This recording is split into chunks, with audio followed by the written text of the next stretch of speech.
Livro Nosso Lar, por Francisco Cândido Xavier. Primeiro livro da coleção A Vida no Mundo Espiritual, ditado pelo espírito André Luiz. Novo amigo. Os prefácios, em geral, apresentam autores exaltando-lhes o mérito e comentando-lhes a personalidade. Aqui, porém, a situação é diferente. Embalde os companheiros encarnados procurariam o médico André Luiz nos catálogos da convenção. Por vezes, o anonimato é filho do legítimo entendimento e do verdadeiro amor. Para redimirmos o passado escabroso, modificam-se tabelas da nomenclatura usual na reencarnação. Funciona o esquecimento temporário como bênção da divina misericórdia. André precisou igualmente cerrar a cortina sobre si mesmo. É por isso que não podemos apresentar o médico terrestre e autor humano, mas sim o novo amigo e irmão na eternidade. Por trazer valiosas impressões aos companheiros do mundo, necessitou despojar-se de todas as convenções, inclusive a do próprio nome, para não ferir corações amados, envolvidos ainda nos velhos mantos da ilusão. Os que colhem as espigas maduras não devem ofender os que plantam à distância, nem perturbar a lavoura verde ainda em flor. Reconhecemos que este livro não é único. Outras entidades já comentaram as condições da vida além-túmulo. Entretanto, de há muito desejamos trazer ao nosso círculo espiritual alguém que possa transmitir a outrem o valor da experiência própria, com todos os detalhes possíveis à legítima compreensão da ordem que preside o esforço dos desencarnados, laboriosos e bem-intencionados, nas esferas invisíveis ao olhar humano, embora intimamente ligadas ao planeta. Certamente que numerosos amigos sorrirão ao contato de determinadas passagens das narrativas. O inabitual, entretanto, causa surpresa em todos os tempos. Quem não sorriria na Terra, anos atrás, quando se lhe falasse da aviação, da eletricidade, da radiofonia? A surpresa, a perplexidade e a dúvida são de todos os aprendizes que ainda não passaram pela lição. É mais que natural, é justíssimo. Não comentaríamos desse modo qualquer impressão alheia. Todo leitor precisa analisar o que lê. Reportamo-nos, pois, tão somente ao objetivo essencial do trabalho. O Espiritismo ganha expressão numérica. Milhares de criaturas interessam-se pelos seus trabalhos, modalidades, experiências. Nesse campo imenso de novidades, todavia, não deve o homem descurar de si mesmo. Não basta investigar fenômenos, aderir verbalmente, melhorar a estatística, doutrinar consciências alheias, fazer proselitismo e conquistar favores da opinião, por mais respeitável que seja no plano físico. É indispensável cogitar do conhecimento de nossos infinitos potenciais, aplicando-os, por nossa vez, nos serviços do bem. O homem terrestre não é um deserdado, é filho de Deus, em trabalho construtivo, envergando a roupagem da carne, aluno de escola benemérita, onde precisa aprender a elevar-se. A luta humana é a sua oportunidade, a sua ferramenta, o seu livro. O intercâmbio com o invisível é um movimento sagrado, em função restauradora do cristianismo puro, que ninguém, todavia, se descuide das necessidades próprias, no lugar que ocupa pela vontade do Senhor. André Luiz vem contar a você, leitor amigo, que a maior surpresa da morte carnal é a de nos colocar face a face com a própria consciência, onde edificamos o céu, estacionamos no purgatório ou nos precipitamos no abismo infernal. Vem lembrar que a Terra é oficina sagrada e que ninguém a menosprezará, sem conhecer o preço do terrível engano a que submeteu o próprio coração.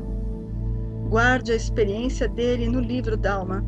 Ela diz bem alto que não basta à criatura apegar-se à existência humana, mas precisa saber aproveitá-la dignamente, que os passos do cristão, em qualquer escola religiosa, devem dirigir-se verdadeiramente ao Cristo, e que em nosso campo doutrinário precisamos, em verdade, do Espiritismo e do espiritualismo, mas muito mais de espiritualidade.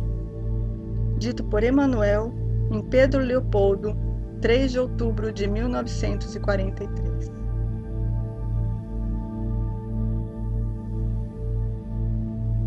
Mensagem de André Luiz.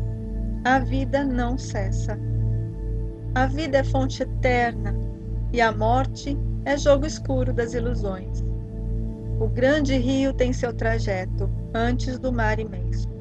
Copiando-lhe a expressão, a alma percorre igualmente caminhos variados e etapas diversas. Também recebe afluentes de conhecimentos aqui e ali, avoluma-se em expressão e purifica-se em qualidade, antes de encontrar o oceano eterno da sabedoria. Cerrar os olhos carnais constitui operação demasiadamente simples. Permutar a roupagem física não decide o problema fundamental da iluminação. Como a troca de vestidos, nada tem que ver com as soluções profundas do destino e do ser. Ó caminho das almas, misteriosos caminhos do coração! É mister percorrer-vos antes de tentar a suprema equação da vida eterna. É indispensável viver o vosso drama, conhecer-vos detalhe a detalhe, no longo processo do aperfeiçoamento espiritual. Seria extremamente infantil a crença de que o simples baixar do pano resolvesse transcendentes questões do infinito. Uma existência é um ato, um corpo, uma veste, um século, um dia, um serviço, uma experiência, um triunfo, uma aquisição, uma morte, um sopro renovador. Quantas existências, quantos corpos, quantos séculos, quantos serviços, quantos triunfos, quantas mortes necessitamos ainda? E o letrado em filosofia religiosa fala de deliberações finais e posições definitivas. Ai, por toda parte, os cultos em doutrina e os analfabetos do espírito. É preciso muito esforço do homem para ingressar na academia do Evangelho do Cristo, ingresso que se verifica quase sempre de estranha maneira, ele só, na companhia do Mestre, efetuando o curso difícil, recebendo lições sem cátedras visíveis e ouvindo vastas dissertações sem palavras articuladas. Muito longa, portanto, nossa jornada laboriosa. Nosso esforço pobre quer traduzir apenas uma ideia dessa verdade fundamental. Grato, pois, meus amigos, manifestamo-nos junto a vós outros, no anonimato que obedece à caridade fraternal. A existência humana apresenta grande maioria de vasos frágeis, que não podem conter ainda toda a verdade. Aliás, não nos interessaria agora senão a experiência profunda, com seus valores coletivos. Não atormentaremos alguém com a ideia da eternidade. Que os vasos se fortaleçam em primeiro lugar. Forneceremos somente algumas ligeiras notícias ao espírito sequioso dos nossos irmãos na senda de realização espiritual e que compreendem conosco que o Espírito sopra onde quer. E agora, amigos, que meus agradecimentos se calem no papel, recolhendo-se ao grande silêncio da simpatia e da gratidão. Atração e reconhecimento, amor e júbilo moram na alma. Crede que guardareis semelhantes valores comigo, a vosso respeito, no santuário do coração. Que o Senhor nos abençoe. André Luiz. Capítulo 1. Nas zonas inferiores. eu guardava a impressão de haver perdido a ideia de tempo. A noção de espaço esvaíra-se media muito. Estava convicto de não mais pertencer ao número dos encarnados no mundo, e, no entanto, meus pulmões respiravam a longos haustos. Desde quando me tornara joguete de forças irresistíveis? Impossível esclarecer. Sentia-me, na verdade, amargurado duende nas grades escuras do horror.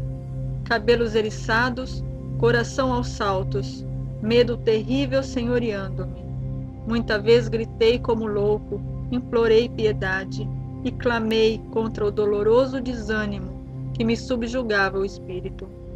Mas quando o silêncio implacável não me absorvia a voz estentórica, lamentos mais comovedores que os meus respondiam-me aos clamores. Outras vezes, gargalhadas sinistras rasgavam a quietude ambiente. Algum companheiro desconhecido estaria, a meu ver, prisioneiro da loucura. Formas diabólicas, rostos alvares, expressões animalescas surgiam de quando em quando, agravando-me o assombro.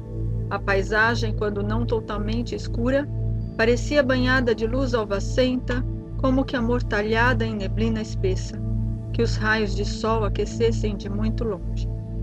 E a estranha viagem prosseguia. Com que fim? Quem o poderia dizer? Apenas sabia que fugia sempre. O medo me impelia de roldão. Onde o lar, a esposa, os filhos, perdera toda a noção de rumo. O receio do ignoto e o pavor da treva absorviam-me todas as faculdades de raciocínio. Logo que me desprendera dos últimos laços físicos em pleno sepulcro. Atormentava-me a consciência. Preferiria a ausência total de razão, o não ser.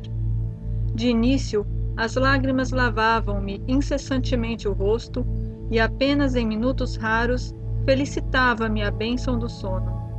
Interrompia-se, porém, bruscamente a sensação de alívio. Seres monstruosos acordavam-me, irônicos.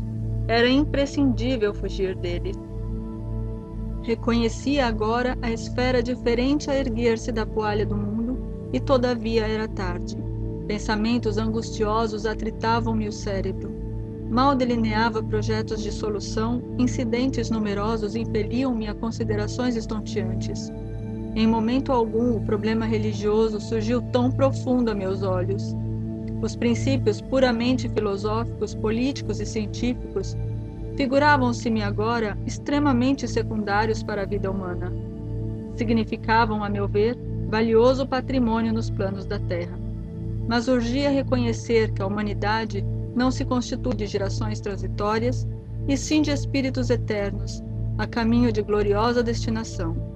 Verificava que alguma coisa permanece acima de todas as cogitações meramente intelectual.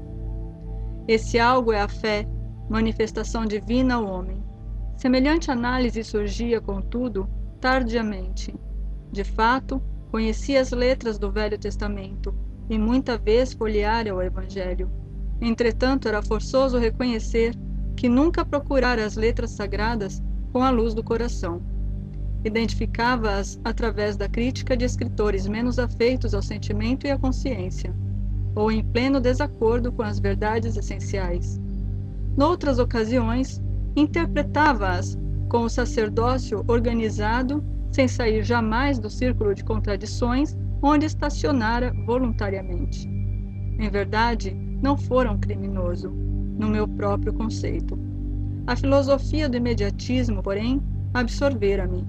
A existência terrestre, que a morte transformara, não fora assinalada de lances diferentes da craveira comum. Filho de pais talvez excessivamente generosos, conquistara meus títulos universitários sem maior sacrifício. Compartilhara os vícios da mocidade do meu tempo, organizara o lar, conseguira filhos, perseguira situações estáveis que garantissem a tranquilidade econômica do meu grupo familiar. Mas, examinando atentamente a mim mesmo, algo me fazia experimentar a noção de tempo perdido, com a silenciosa acusação da consciência. Habitara a terra, gozara-lhe os bens, colhera as bênçãos da vida. mas não lhe retribuíra ceitil do débito enorme. Tivera paz, cuja generosidade e sacrifícios por mim nunca avaliei. Esposa e filhos que prendera ferozmente nas teias rijas do egoísmo destruidor. Possuíra um lar que fechei a todos os que palmilhavam o deserto da angústia. Deliciara-me com os júbilos da família, esquecido de estender essa bênção divina à imensa família humana, surdo a comezinhos deveres de fraternidade. Enfim, como a flor de estufa não suportava agora o clima das realidades eternas, não desenvolvera os germes divinos que o Senhor da vida colocara em minha alma, sufocara-os criminosamente, no desejo incontido de bem-estar. Não adestrara órgãos para a vida nova. Era justo, pois, que aí despertasse à maneira de aleijado, que, restituído ao rio infinito da eternidade, não pudesse acompanhar senão compulsoriamente a carreira incessante das águas, ou como um mendigo infeliz, que, exausto em pleno deserto, perambula à mercê de impetuosos tufões. Ó amigos da terra, quantos de vós podereis evitar o caminho da amargura com o preparo dos campos interiores do coração? Acendei vossas luzes antes de atravessar a grande sombra. Buscai a verdade antes que a verdade vos surpreenda. Suai agora, para não chorares depois. Capítulo 2. Clarencio. Suicida, suicida, criminoso, infame! Gritos assim cercavam-me de todos os lados. Onde os sicários de coração empedernido, por vezes, enxergava-os de relance, escorregadios na treva espessa, e quando meu desespero atingia o auge, atacava-os mobilizando extremas energias. Em vão, porém, esmurrava o ar nos paroxismos da cólera, gargalhadas sarcásticas feriam-me os ouvidos, enquanto os vultos negros desapareciam na sombra. Para quem apelar? Torturava-me a fome, a sede me escaldava, comezinhos fenômenos da experiência material patenteavam-me aos olhos. Crescera-me a barba, a roupa começava a romper-se com os esforços da resistência na região desconhecida. A circunstância mais dolorosa, no entanto, não é o terrível abandono que me sentia voltado, mas o assédio incessante de forças perversas que me assomavam nos caminhos ermos e obscuros. Irritavam-me, aniquilavam-me a possibilidade de concatenar ideias. Desejava ponderar maduramente a situação, esquadrinhar razões e estabelecer novas diretrizes ao pensamento. Mas aquelas vozes, aqueles lamentos misturados de acusações nominais, desnorteavam-me irremediavelmente. Que buscas, infeliz? Aonde vais, suicida? Tais objurgatórias, incessantemente repetidas, perturbavam meu coração. Infeliz sim, mas suicida? Nunca! Essas increpações, a meu ver, não eram procedentes. Eu havia deixado o corpo físico a contragosto. Recordava meu porfiado duelo com a morte. Ainda julgava ouvir os últimos pareceres médicos enunciados na casa de saúde. Lembrava a assistência desvelada que tivera, os curativos dolorosos que experimentara nos dias longos que se seguiram à delicada operação dos intestinos. Sentia, no curso dessas reminiscências, o contato do termômetro, o pique desagradável da agulha de injeções e, por fim, a última cena que precedera o grande sono. Minha esposa ainda jovem e os 3 filhos contemplando-me no terror da eterna separação. Depois, o despertar na paisagem úmida e escura e a grande caminhada que parecia sem fim. Por que a pecha de suicídio, quando fora compelido a abandonar a casa, a família e o doce convívio dos meus? O homem mais forte conhecerá limites à resistência emocional. Firme e resoluto a princípio, comecei por entregar-me a longos períodos de desânimo. E longe de prosseguir na fortaleza moral, por ignorar o próprio fim, senti que as lágrimas longamente represadas visitavam-me com mais frequência, extravasando do coração. A quem recorrer? O maior que fosse a cultura intelectual trazida do mundo, não poderia alterar agora a realidade da vida. Meus conhecimentos ante o infinito semelhavam-se a pequenas bolhas de sabão levadas ao vento impetuoso que transforma as paisagens. Eu era alguma coisa que o tufão da verdade carreava para muito longe. Entretanto, a situação não modificava a outra realidade do meu ser essencial. Perguntando a mim mesmo se não enlouquecera, encontrava a consciência vigilante, esclarecendo-me que continuava a ser eu mesmo, com o sentimento e a cultura colhidos na experiência material. Persistiam as necessidades fisiológicas, sem modificação. Castigava-me a fome, todas as fibras, e nada obstante o abatimento progressivo não me fazia cair definitivamente em absoluta exaustão. De quando em quando, deparavam-se-me verduras que me pareciam agrestes em torno de humildes filetes d'água a que me atirava sequioso. Devorava as folhas desconhecidas, colava os lábios à nascente turva, enquanto me permitiam as forças irresistíveis a impelirem-me para a frente. Muita vez suguei a lama da estrada, recordei o antigo pão de cada dia, vertendo copioso pranto. Não raro, era imprescindível ocultar-me das enormes manadas de seres animalescos que passavam em bando, quais feras insaciáveis. Eram quadros de estarrecer. Acentuava-se meu desalento. Foi quando comecei a recordar que deveria existir um autor da vida, fosse onde fosse. Essa ideia confortou-me. Eu, que detestara as religiões do mundo, experimentava agora a necessidade de conforto místico.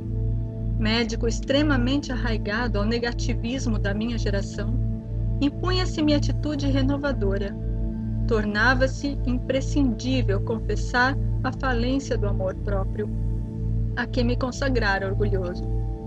E quando as energias me faltaram de todo, quando me senti absolutamente colado ao lodo da terra, sem forças para reerguer-me, pedi ao Supremo Autor da natureza me estendesse mãos paternais em tão amargurosa emergência. Quanto tempo durou a rogativa, quantas horas consagrei à súplica de mãos postas, imitando a criança aflita. Apenas sei que a chuva das lágrimas me lavou o rosto, que todos os meus sentimentos se concentraram na prece dolorosa. Estaria então completamente esquecido? Não era igualmente filho de Deus, embora não cogitasse de conhecer-lhe a atividade sublime quando engolfado nas vaidades da experiência humana? Por que não me perdoaria o eterno Pai quando providenciava ninho às aves inconscientes e protegia bondoso a flor tenra dos campos agrestes? Ah, é preciso haver sofrido muito para entender todas as misteriosas belezas da oração. É necessário haver conhecido o remorso, a humilhação, a extrema desventura, para tomar com eficácia o sublime elixir de esperança. Foi nesse instante que as neblinas espessas se dissiparam e alguém surgiu, emissário dos céus. Um velhinho simpático me sorriu paternalmente, inclinou-se, fixou nos meus os grandes olhos lúcidos e falou: coragem, meu filho, o Senhor não te desampara. Amargurado pranto banhava minha alma toda. Emocionado, quis traduzir meu júbilo, comentar a consolação que me chegava, mas reunindo todas as forças que me restavam, pude apenas inquirir: quem sois, generoso emissário de Deus? O inesperado benfeitor sorriu bondoso e respondeu: chama-me Clarencio, sou apenas teu irmão. E percebendo o meu esgotamento, acrescentou: agora permanece calmo e silencioso. É preciso descansar para reaver energias. Em seguida, chamou 2 companheiros que guardavam a atitude de servos desvelados e ordenou: prestemos ao nosso amigo socorros de emergência. Alvo lençol foi estendido ali mesmo, à guisa de maca improvisada, aprestando-se ambos os cooperadores a transportarem-me generosamente. Quando me alçavam cuidadosos, Clarencio meditou um instante e esclareceu, como quem recorda a inadiável obrigação: vamos sem demora.